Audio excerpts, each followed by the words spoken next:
Hello everyone, welcome to this random video that I wanted to make. I just want to highlight a couple things regarding memory cards of the GameCube, because it's actually kind of ridiculous. Okay, so basically whenever people make games for any game system really, one of their priorities is to compress the save data for the memory card to basically give you as much space as they can. And it's pretty inconsistent, honestly. So let's check out some of these games and see how much space they take up, okay? So here's Luigi's Mansion, a launch title. That only takes up 3 blocks of space on the GameCube memory card, which is kind of impressive. It's not that big of a game, but it was a launch title. Wind Waker, pretty big, 12 blocks. However, Zelda Twilight Princess, only 4. Now, Twilight Princess did come out a lot later, but here's something pretty impressive. Metroid Prime only takes up 1 block of space.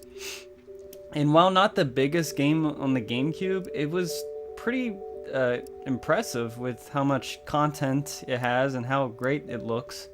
It looks great even to this day, even if it looks a little bit dated. Mario Sunshine takes up 7, that's not really surprising.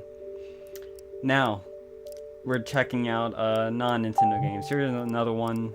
Paper Mario is 17 blocks. I'm not that familiar with that game. Wario World takes up 10 for some reason, even though it's a small game, doesn't look that great, and there's not really that much in it. Like, I have no idea, because even the extra content with the Game Boy Advance is only like a Game Boy Advance game, I think. At least as far as I can tell.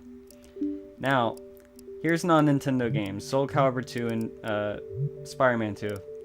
Soul Calibur 2 takes up 4 blocks, which is kind of good for a fighting game. Spider-Man 2 takes up 24 blocks.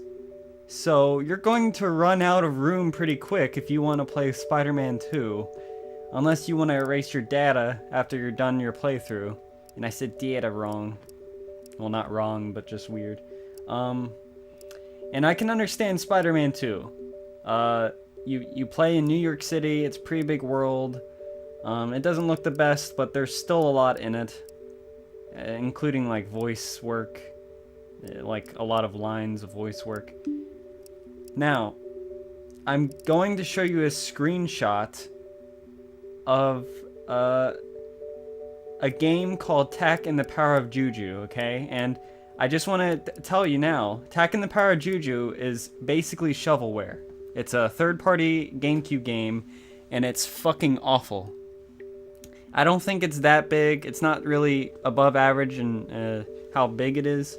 It looks pretty shit, and it's just like a really bad video game. It's really like below average, especially even on the GameCube. So I'll pull up that screenshot now. Fucking 34 blocks of space. That is ridiculous. It's actually like hilariously bad. So yeah, I just wanted to point out how inconsistent these things are. Now, one more thing to mention as far as the GameCube memory card thing. Animal Crossing, if you play Animal Crossing on the GameCube, you're going to need to designate an entire memory card for Animal Crossing, because it takes up 95% of the memory card. I can't show you now, because I don't want to pull out the memory card, but basically, I had to clear an entire memory card just to play the game. But that kind of does make sense, because there's so much in it, and you can play up to 4 characters. You could buy so many. You can just have like a lot of things in like catalogs. So I guess that makes sense. But still, like it's kind of trouble to be a collector of GameCube games unless you know how to find cheap memory cards for it.